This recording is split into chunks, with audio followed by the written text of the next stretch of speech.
Hey everybody, my name is Jared and I am a Master Mason in the state of Mississippi in the United States of America. And today is a product review video. If that's the kind of thing that really turns you off, then please take due notice and govern yourself accordingly. But today I want to tell you about the difference between two apron cases, one that I bought on Amazon.com and one from Masonic Revival. So back about a year or so ago, I ordered a custom apron from Edgar Alejandro over at Masonic Revival, and at the time Edgar was not offering an apron case, so I had to seek out and find one somewhere else. And the best deal I could find was not on any of the normal Masonic purveyors, but was over on Amazon.com. Taking a risk that it was going to be good quality or not, that's what I decided to do, and I got an apron case that has met my needs over the last year. But with Edgar coming out with one, I wanted to check it out, see what the differences are, and I told him that I would do this product review video. So let's go ahead and quickly compare these two. The first thing you're going to notice about the difference between Edgar's and the one I bought on Amazon is the size.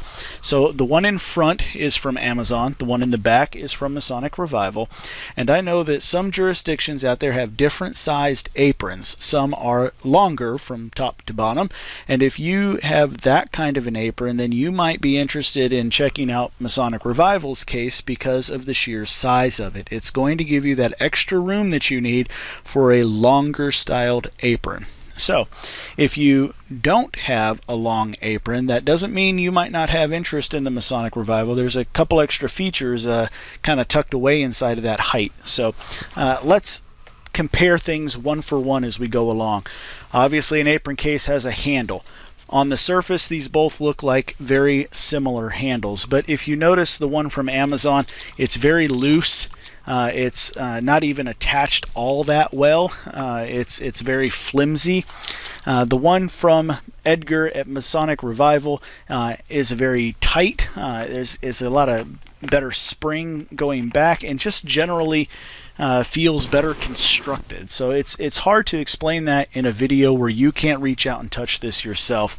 But suffice to say, the first thing you're going to do, the thing you're going to ever touch the most with this case is the handle. And something about this handle really does just feel like it's going to last forever, whereas this one might raise some questions. Alright, so in looking at the general case, you can tell that Edgar's has a more textured leather look to it. It looks like something that you would find in a leather shop, whereas the one on the front here looks more like a vinyl kind of covering to it. So if you want a more rich, real leather look, then go with Masonic Revival. Now let's look at their clasps. So the one from Amazon.com has a locking clasp. You can actually lock this with a little nub here that allows you to release it. Edgar's has one that protrudes a little bit. You push this in and then get it past the buckle. Now, Edgar's does not lock, and I want to be 100% honest about what the features are between these two cases, but at the same time ask you to be realistic about it, because I didn't buy this one because it locks. That wasn't a deciding factor to me. If I'm at a Masonic Lodge, I trust my brethren implicitly. I lay money out on tables to donate or buy a pin or whatever the case may be, and I know that that money is going to be picked up only by the person who needs to pick it up and nobody else. So why have a locking apron case anyway? Well, maybe if you're going to be checking your luggage and your apron's a part of that luggage and it's not going to be inside of your other luggage case, maybe you would want to have a locking apron case. But just know that the kind of lock that is on this apron case is really the kind that's going to keep an honest man honest. With a paper clip, you could bust that open. So it may not be something that you would want to put too much weight on. On the inside, this one from Amazon, you see, has a nice blue liner. It has a space for the apron on one side, and on the reverse, a space for a collar and jewel. So you would put your collar inside of these clasps and tuck your jewel down on the inside. Now, I don't have a big fancy collar and jewel. The one we use for lodge just stays at lodge, and I'm not a member of any other higher body that would require me to carry one around. So I just keep some paperwork stacked away in here, and this is probably stuff I should have taken out of my apron case months ago and just never did. Back over onto the apron holding side, we have what I just call the dust cover.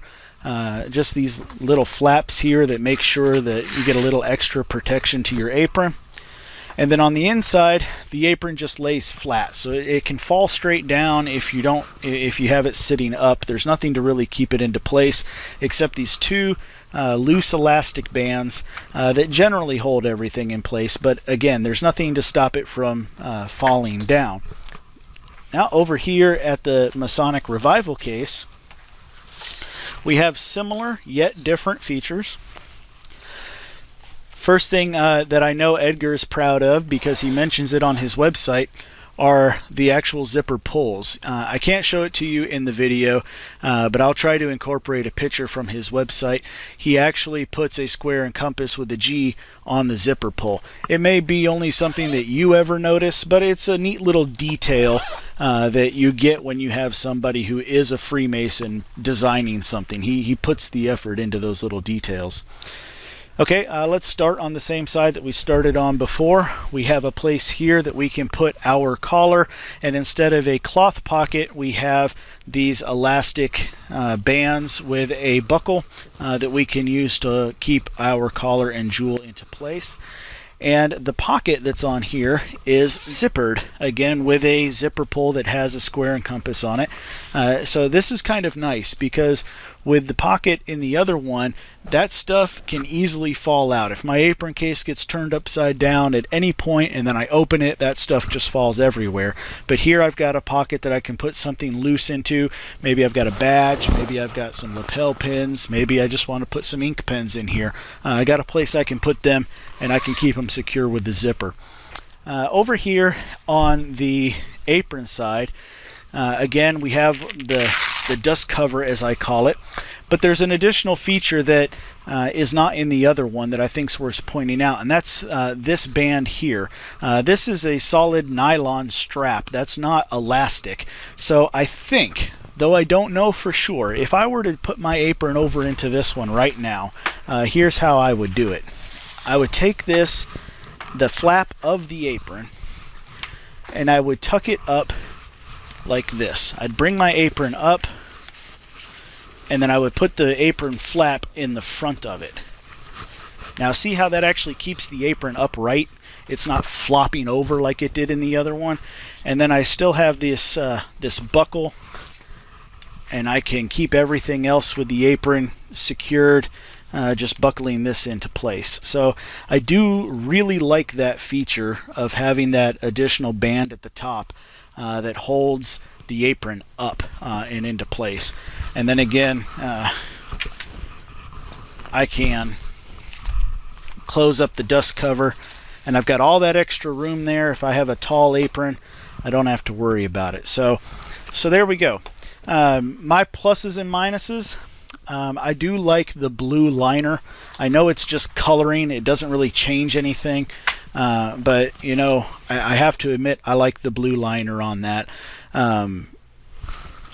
But there's so much more I like about this one. I like this generally, the feel of it. This just feels like it's not going anywhere. It feels like it's going to last as long as my apron itself. Whereas this one is much less sturdy feeling. I mean, I'm sure you've experienced this. You know, when you've picked up a product and you feel that's awful light for the size it is, and well, that seems very loose, and you start questioning how long the product's really going to hold up. This one feels, the one from Masonic Revival, just feels like it's going to last a whole lot longer. Inside, not too many differences, but the two things that mean the most to me are the strap, where I can hold my apron up into place, and you didn't notice it before because I hadn't described it yet, but there is another one of those bands right here. If I had a second apron, I could go ahead and put it up over here, and then I've got that dust cover still separating the two aprons.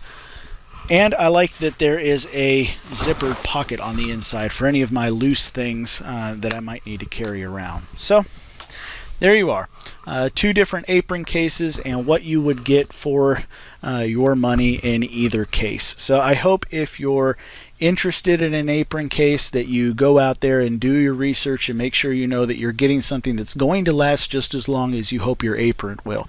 Chances are if you invested in an apron that isn't just a plain Blue Lodge apron, such as a completely white lambskin apron or maybe white with some blue trim, if you invested in like a Passmaster's apron or even an apron for any of your appendant bodies, some of those can get kind of expensive, and you probably want to make sure that it lasts for your entire lifetime. Well, the only way you can do that is if you put it in something that can protect it for its entire lifetime, and I think that an apron case from Masonic Revival is going to suit your needs there. So I hope you enjoyed this little review video. I don't intend to do very many of these, but I was excited to see Edgar stepping past just aprons and lapel pins and offering some of the accessories for things like aprons. So I wanted to share that with you, and if you have any particular questions about it, leave me a comment below, and I will give you my honest opinion about anything you want about these 2 apron cases. I like to support Edgar because he has been a past master here at least one lodge in the state of Mississippi, so I'd like to know I'm supporting a local brother, but I'm also going to make sure that you know the truth about whatever it is that I have here. So any questions, leave them in the comments and I will do my best to address them. Thanks so much for taking the time to watch, and we'll see you next time. Bye.